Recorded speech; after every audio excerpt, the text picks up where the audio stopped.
military had been different in a way that left him permanently mistrustful of those in power. He stood in the doorway, framed by the light behind him. He would have chosen this moment to fire if he'd been on the trigger side. Quick, clean, no chance of missing. He'd given them their opportunity. They didn't take it. They were not going to kill him. It was actually 4 men, and Stone felt slight apprehension that his observations had been flawed. The leader of the pack was trim, 5'10", short hair, and efficient eyes that took in everything and gave nothing in return. He motioned to the vehicle parked by the gate, a black Escalade. There was a time when Stone would have rated a platoon of crackerjack killers coming for him by land, sea, and air. Those days, apparently, were over. A quartet of suits in a Cadillac on steroids was enough. There were no unnecessary words uttered. He was expertly searched and ushered into the vehicle. He sat in the middle bench seat, a man on either side of him. He could feel each of their muscled arms as they lay against his. They were tensed, ready to block any attempt by Stone to get to their weapons. Stone had no thought of making such an attempt. Now, outnumbered 4-1, he would lose that battle 10 times out of 10. A blackened tattoo painted on his forehead. A third eye his reward for the fatal miscalculation. Decades ago, it was probable that 4 men far better than these would lay dead as he walked away to fight another day.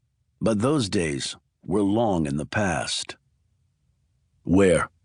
he asked. He never expected a response, and didn't get one. A minute later, he stood alone outside a building virtually every American would recognize. He didn't stand there for long. More men appeared, better and higher ranked than the ones who had just dropped him off. He was now in the inner ring. The personnel became more skilled the closer one approached the center. They escorted him down a corridor with numerous doorways.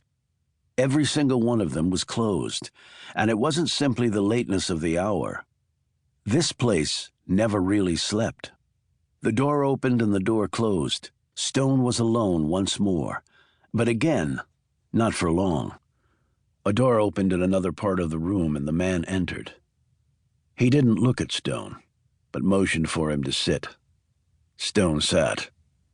The man settled down behind his desk. Stone was an unofficial visitor here. Normally a log was kept of everyone passing through this place, but not tonight. Not him. The man was dressed casually, chinos, open-collared shirt, loafers. He slid glasses over his face, rustled some papers on his desk. A single light burned next to him. Stone studied him. The man looked intense and determined. He had to be to survive this place. He put down the papers, slid up the glasses. "We have a problem," said James Brennan, the President of the United States. "And we need your help."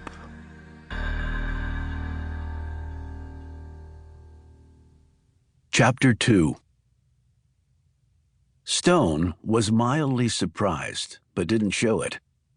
Registering surprise was never good in situations like this. A problem with what? The Russians. All right. Nothing new there, thought Stone. We often have problems with the Russians. The president continued. "You've been there." It wasn't a question. "Many times." "You speak the language." Again, not a question, so Stone remained silent. "You know their tactics." "I used to know them. That was a long time ago." Brennan smiled grimly.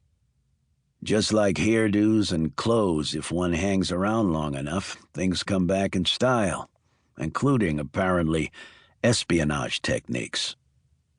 The president leaned back and put his feet up on the resolute desk that had been a gift from Queen Victoria to America near the end of the 19th century. Rutherford B. Hayes had been the first sitting president to use it, and Brennan the latest. "The Russians have a web of spy rings entrenched in this country."